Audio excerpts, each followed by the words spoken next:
Welcome to Podcast UK.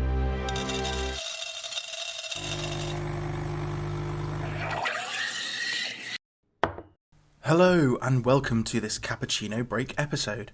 My name is Matt Stone and today we are talking about the classification of flaps. Now, while classifications are important so that we can standardise things and to give us a common language we can use to communicate effectively, regrettably, because of the somewhat haphazard nomenclature that has developed for flaps over the years and the numerous different flap classifications in use, it can all become somewhat confusing. So let's see if we can lend some clarity to this important topic, or at least try. Firstly, it is important to make clear what exactly we are talking about when we use the term flaps. By definition, a flap is tissue which is transferred from one site to another with its own blood supply. The blood supply is either kept intact during the transfer, or, in the case of a free flap, detached temporarily and reattached to recipient blood vessels at or close to the area or structure being reconstructed. This powerful technique of retaining the blood supply to the tissue being transferred is what distinguishes a flap from a graft, which is where tissue is transferred but without its own blood supply, and the graft relies upon becoming revascularized by blood vessels from the wound bed for its survival. One common way to classify flaps is by using the 5 C's: circulation, contour, conditioning, contiguity, and composition. Let's start with circulation, which is to say the blood supply to a flap. The blood supply can be random pattern, that is to say without a directional blood supply, or have an axial named blood supply running along the flap. Random flaps do not have a named blood supply and instead rely upon, as the name alludes to, random and unnamed blood vessels for survival. As such, careful adherence to specific length-to-width ratios is necessary to ensure reliable viability of these flaps. Importantly, these ratios may vary dependent upon the region of the body where the flap is being designed and the tissue being moved. For instance, while a strict 1-to-1 ratio is mandatory on the limbs, on the more well-vascularized face, the length-to-width ratio can be much more generous. Whilst if the flap includes the deep fascia, that is to say this is a fasciocutaneous flap, the 1-to-1 ratio can be safely increased up to 3-to-1 on the limbs. We shall discuss this in more detail later. Examples of random flaps include the rhombic flap. When we are talking about random pattern flaps, these are either skin flaps, mucosal flaps, or fasciocutaneous flaps, as flaps involving other tissue, for instance muscle or bone, would be raised on a pedicle with a named blood vessel. In contrast, axial flaps have a named blood supply running within the tissue, and as such the length-to-width ratio can be greater than those of random flaps. Examples of axial pattern flaps include the groin flap, raised upon the superficial circumflex iliac vessels, and the deltopectoral flap, raised on the perforating branches of the internal mammary artery. A useful trick to increase the length of an axial pattern flap without increasing its width is to first design the axial pattern flap, before then incorporating into the design a random pattern flap at the distal end of the flap. Thus, a 3-to-1 axial pattern flap can be raised as a flap with a 4-to-1 ratio, gaining length without requiring additional width. Now, fasciocutaneous, muscle and venous flaps also have their own classifications as well. Probably most famously, Cormack and Lamberty classified fasciocutaneous flaps in 1984 into 4 groups based upon the nature of the vessels. Type A flaps are dependent upon numerous, codominant, direct, unnamed fasciocutaneous vessels, which enter the base of the flap. An example of this would be the Ponton superflap. This very useful flap is essentially a random pattern fasciocutaneous flap, which because it incorporates both skin and the underlying deep fascia, can be reliably raised on a limb with a greater length-to-width ratio, easily up to 3-to-1, unlike a skin-only random pattern flap on the limb, which has a maximum length-to-width ratio of 1-to-1. Type B flaps are based upon a single dominant fasciocutaneous vessel which runs along the axis of the flap. Examples of this would include the scapular and parascapular flaps. Type C flaps have a segmental blood supply, that is to say, they are supplied from multiple small perforators which arise from a deep artery that runs along a fascial septum and which is also included in the flap. Examples of this would include the lateral arm and radial forearm flaps. Type D flaps are essentially the same as Type C, but they include other structures, such as muscle or bone, which are supplied from the same artery. So an example of this would be a radial forearm flap with inclusion of distal radius bone. Now there's also a second classification of fasciocutaneous flaps, described by Matheson and Nahai in 1997 based upon their pedicles. Type A flaps have a direct cutaneous blood supply, like in the groin flap or dorsal metacarpal artery flaps. Type B have a septocutaneous pedicle, for instance scapular, parascapular, and approximately 20% of anterolateral thigh flaps. While type C have a musculocutaneous pedicle, for instance most anterolateral thigh flaps. The systems are similarly named, but quite different, and it can be easy to get them confused, so it's worth taking the time to get it clear in your mind.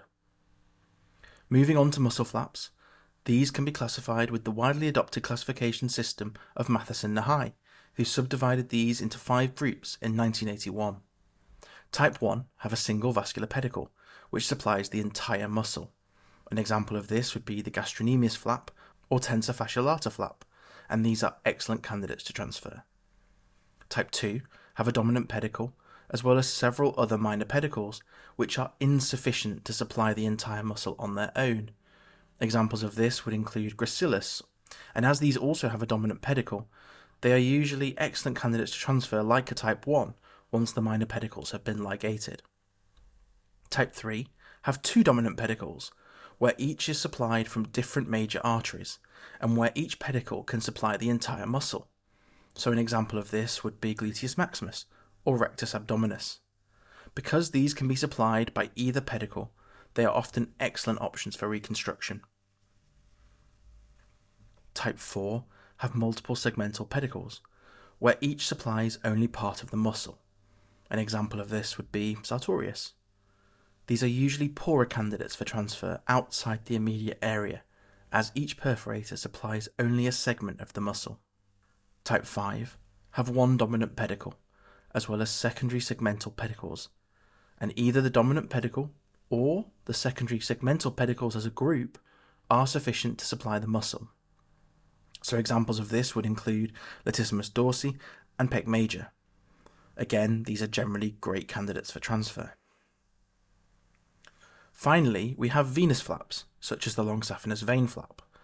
Now these were classified by Thate and Thate in 1993. Type 1 have a single venous pedicle. Type 2 are venous flow-through flaps with a vein that enters one end of the flap and leaves at the other, while type 3 have a proximal arteriovenous anastomosis.